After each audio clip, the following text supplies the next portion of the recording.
You can't handle the truth. We are lucky to be alive in the era of Imam Khomeini, where we witness these kinds of victories.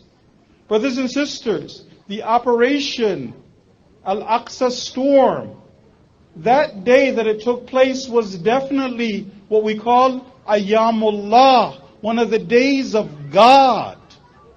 It's true, the brothers who were there, they planned, they trained, they made every effort, blood, sweat, and tears. But they will be the first to tell you it was the help of God that made that social miracle come true. And we were able to witness this by the grace of Allah subhanahu wa ta'ala. So first of all, we thank Allah for being here. We also thank all of those who resisted and made this a possibility. And we cannot forget those who made this a possibility with their blood, sweat, and tears, like Shaheed Qasim Soleimani. We first address those lions who are defending not just Palestine, but they are fighting on behalf of the entire ummah of Muhammad Rasulullah sallallahu alaihi wasallam.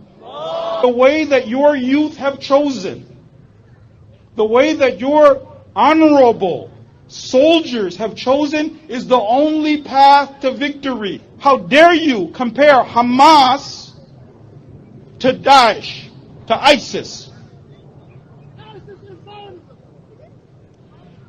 You had ISIS in your hospitals.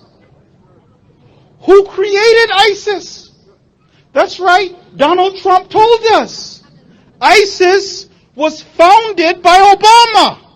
So you created ISIS, you helped ISIS, you are ISIS, but you're much, much worse than ISIS. To the friends of the Zionist occupiers, to the friends of the colonialists, tell your friends the jig is up.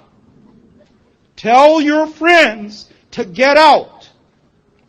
You know, all of us know, this time it's different.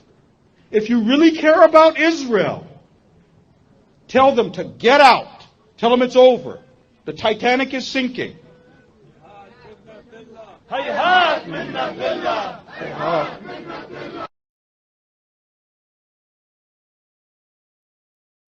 It's very clear to me that the most toxic form that religion takes is the Islamic form. The horrible idea of wanting to end up with Sharia, with a religion-governed state, a state of religious law, and that the best means of getting there is jihad, holy war, and that Muslims have a special right to feel aggrieved enough to demand this, I think is absolute obscene wickedness, and I think their religion is nonsense in its entirety. God speaks to some illiterate merchant warlord in Arabia, and he's able to write this down perfectly, and it contains the answers to all human. Don't waste my time. Remember, Islam makes one special claim for itself. Ours is the last and final one. There can't be any more after this. This is God's last word. Now that's straight away a temptation to violence and intolerance, and if you note, it's a temptation they seem quite willing to fall for. We're in a very serious struggle with a very depraved religion.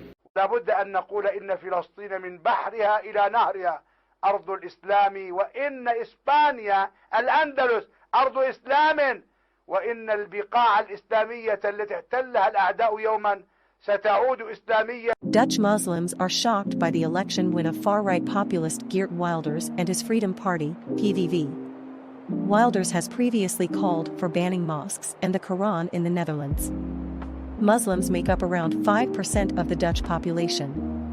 Many feel disappointed and shocked by the swing towards the PVV, which they see as xenophobic. Concerns remain about Wilders' potential actions, despite his claims of being a prime minister for all Dutch people. Some believe that the Dutch system of coalition government may force Wilders to compromise on his more extreme views. Let's have a look at what happened when someone brought a pride flag to a pro-Palestinian rally in London. I can tell you the flag did not last long, obviously. It was dealt with in some fairly brutal circumstances. Again, this is not just lefties losing it, but these lefties turning on each other. Staying in the UK, here are some lefties triggered by British symbols. Look how many police officers it takes to protect a man holding a St George flag.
You can't handle the truth.